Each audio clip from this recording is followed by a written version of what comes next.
अस्सलामुअलैकुम। Speak out channel देखने वालों को राव कमर रिजवान नई वीडियो में खुश आमदीद कहता है। दोस्तों, हमारी आज की वीडियो एक इंतहाई सनसनीखेज वाक़े पर मुश्तमिल है जिसने पूरी दुनिया को हिलाकर रख दिया है। ये कहानी है ऑस्ट्रेलियन लड़की एलिज़ाबेथ फ्रिट्ज़ल की, जो कि 24 साल तक गुमशुदा रही और फिर 24 साल बाद ऐसी जगह से मिली जिसके बारे में सुनकर हर कोई हैरान रह जाता है और इस बारे में यकीन करना इंतहाई मुश्किल दिखाई देता है कि आखिर अगर वो इस जगह मौजूद थी तो किसी को इल्म क्यों नहीं हुआ। और जानकर आप सबके भी रोंगटे खड़े हो जाएंगे। वीडियो में आगे बढ़ने से पहले दोस्तों आपसे गुजारिश है कि अगर आपने अभी तक हमारा चैनल स्पीक आउट सब्सक्राइब नहीं किया है तो अभी सब्सक्राइब करें, साथ में बेल आइकॉन को जरूर प्रेस करें ताकि लेटेस्ट अपलोड होने वाली हमारी वीडियोस का नोटिफिकेशन आपको बर वक्त मिलता रहे। वीडियो को लाइक करें, शेयर करें अपने दोस्तों के साथ और कमेंट सेक्शन में अपनी राय का इजहार जरूर करें। दोस्तों, ये कहानी एलिज़ाबेथ फ्रिट्ज़ल की है जिसको फ्रिट्ज़ल केस भी कहा जाता है। इस कहानी ने पूरी दुनिया में दहशत फैला दी। पूरी दुनिया हैरान थी कि आखिर एक लड़की गई कहां। एलिज़ाबेथ 18 साल की थी जब वो एक रोज अचानक गायब हो गई। कहां गायब हुई इसके बारे में कोई नहीं जानता था, न किसी को कुछ इल्म हो सका। लापता होने के 24 साल के बाद एलिज़ाबेथ का पता चला और वो जहां से मिली उस जगह के बारे में किसी के वहमो गुमान में भी नहीं था। दोस्तों, एलिज़ाबेथ 16 अप्रैल 1966 को ऑस्ट्रेलिया में पैदा हुई और उसके बाप का नाम जोसेफ था और उसकी माँ का नाम रोजमेरी था। एलिज़ाबेथ के 6 बहन भाई और भी थे। एलिज़ाबेथ बचपन ही से अपने वालिद के गुस्से और डोमेस्टिक वायलेंस से बहुत परेशान थी। एलिज़ाबेथ जैसे ही 18 साल की हुई तो उसने एक रेस्टोरेंट में काम करना शुरू कर दिया क्योंकि वो अपना घर छोड़कर आजाद रहना चाहती थी, अपने ख्वाब पूरे करना चाहती थी, इस जिंदगी से दूर भागना चाहती थी। लेकिन जैसे ही उसकी जिंदगी में बेहतरी आने वाली थी, 29 अगस्त 1984 को एक दिन वो अचानक गायब हो गई। किसी को इल्म नहीं था कि आखिर वो गई कहां। कुछ मकामी लोगों की मदद से एलिज़ाबेथ के घर वालों ने उसे ढूंढना शुरू कर दिया, लेकिन चंद दिनों की कोशिश के बाद जब उसके बारे में कुछ भी पता न चल सका तो उसके वालिदैन ने मिसिंग कंप्लेन पुलिस स्टेशन में दर्ज करवा दी कि उनकी लड़की लापता हो गई है। इब्तदाई तौर पर पुलिस ने अगवा के बाद रेप और कत्ल की डायरेक्शन में सोचना शुरू कर दिया और इस पर तहकीकात का आगाज कर दिया गया। अभी चंद ही रोज गुजरे थे कि एलिज़ाबेथ के घर पर एक लेटर आया जिसमें ये दावा किया गया था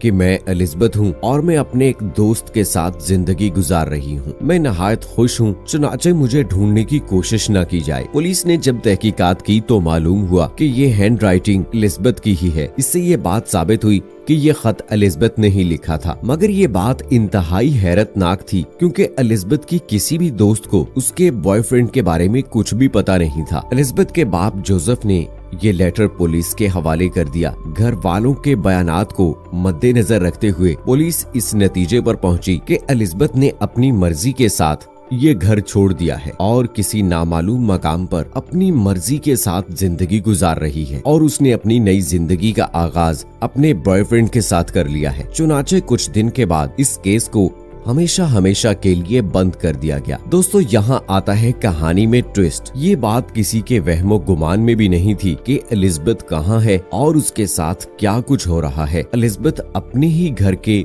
बेसमेंट में कैद थी, जिस बेसमेंट में दाखिल होने के 8 दरवाजे थे और हर दरवाजे की चाबी जोसेफ के पास मौजूद थी। एलिज़ाबेथ अपने ही घर की बेसमेंट में 24 साल तक कैद रही। ये एक साउंड प्रूफ कमरा था, यानी यहाँ से ना तो आवाज बाहर जा सकती थी और ना ही बाहर जो लोग मौजूद थे उनकी आवाज इस कमरे तक आ सकती थी। और एलिज़ाबेथ को जबरदस्ती कैद में रखने वाला कोई और नहीं बल्कि उसका अपना बाप जोसेफ था। इन 24 सालों के दौरान एलिज़ाबेथ के बाप जोसेफ ने जो सलूक किया उसको सुनकर हर नॉर्मल इंसान के रोंगटे खड़े हो जाएंगे। कोई शख्स भी इस बात पर यकीन नहीं करेगा कि उसके बाप ने अपनी ही बेटी एलिज़ाबेथ के साथ क्या कुछ किया। जिन लोगों को इस स्टोरी पर यकीन ना आए वो इंटरनेट पर बड़ी आसानी के साथ फ्रिट्ज़ल केस सर्च कर सकते हैं। वहाँ पर सारी कहानी डिटेल के साथ मौजूद है। अपनी ही हकीकी बेटी के साथ उसके बाप ने ये अमल किया। कोई नॉर्मल शख्स ऐसा बिल्कुल नहीं कर सकता, बल्कि दिमागी तौर पर अगर कोई बीमार शख्स भी है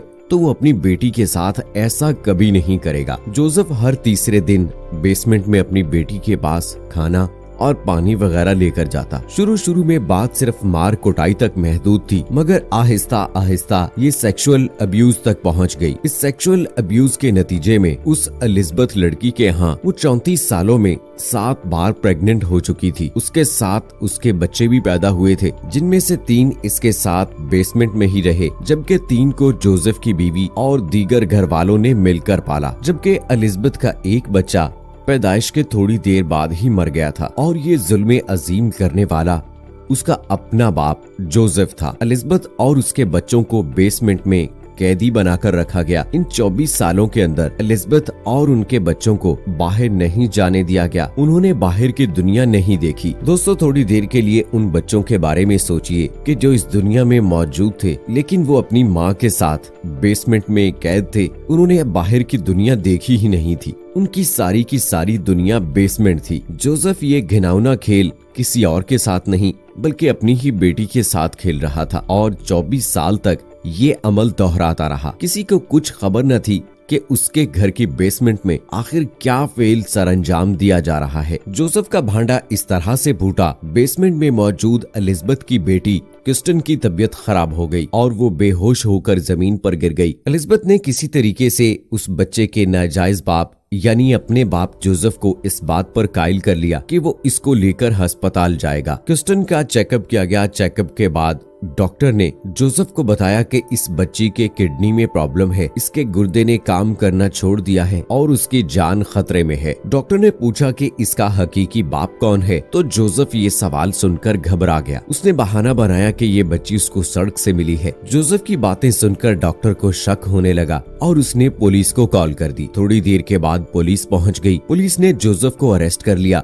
और उससे सारे सवालात किए गए। पुलिस को भी जोसेफ की बात का यकीन न आया और उन्होंने मजीद तहकीकात शुरू कर दी। इस सारी सूरत हाल में जोसेफ बहुत ज्यादा घबरा गया। जोसेफ ने परेशानी के आलम में सोचा कि वो अपनी बेटी और उसके बच्चों को, जिसको उसने बेसमेंट में कैद कर रखा है, क्यों ना उन्हें आजाद कर दिया जाए। कुछ अरसे तक इस बारे में सोचने के बाद उसने फैसला किया कि उन्हें आजाद कर देना ही बेहतर है। जोसेफ ने अपनी बेटी और उसके बच्चों को 24 साल के बाद आजाद कर दिया। एलिजाबेथ अपनी बच्चियों समेत अस्पताल पहुंची तो वहां पर डॉक्टर ने जब उसे देखा तो उसकी हालत खराब थी और डॉक्टर ने चेकअप करने के बाद ये भी बताया कि हमें जिस बारे में शक था वो सच निकला। डॉक्टर ने दोबारा से पुलिस को बुलाया और देखते ही देखते चंद ही लम्हों में पुलिस वहां पहुंच गई। पुलिस अपनी तहकीकात के बाद इस नतीजे पर पहुंची कि जोसेफ एक इंतहाई खतरनाक मुजरिम था जिसने ये घिनौना काम किया था और बिलाखिर 26 अप्रैल 2008 को जोसेफ, जिसकी उम्र उस वक्त 73 बरस की थी, वो पकड़ा गया और ये खबर जंगल में आग की तरह फैल गई। इंटरनेशनल मीडिया ने इस बात को बहुत ज्यादा हाईलाइट किया। यही वजह थी कि जोसेफ को 2009 में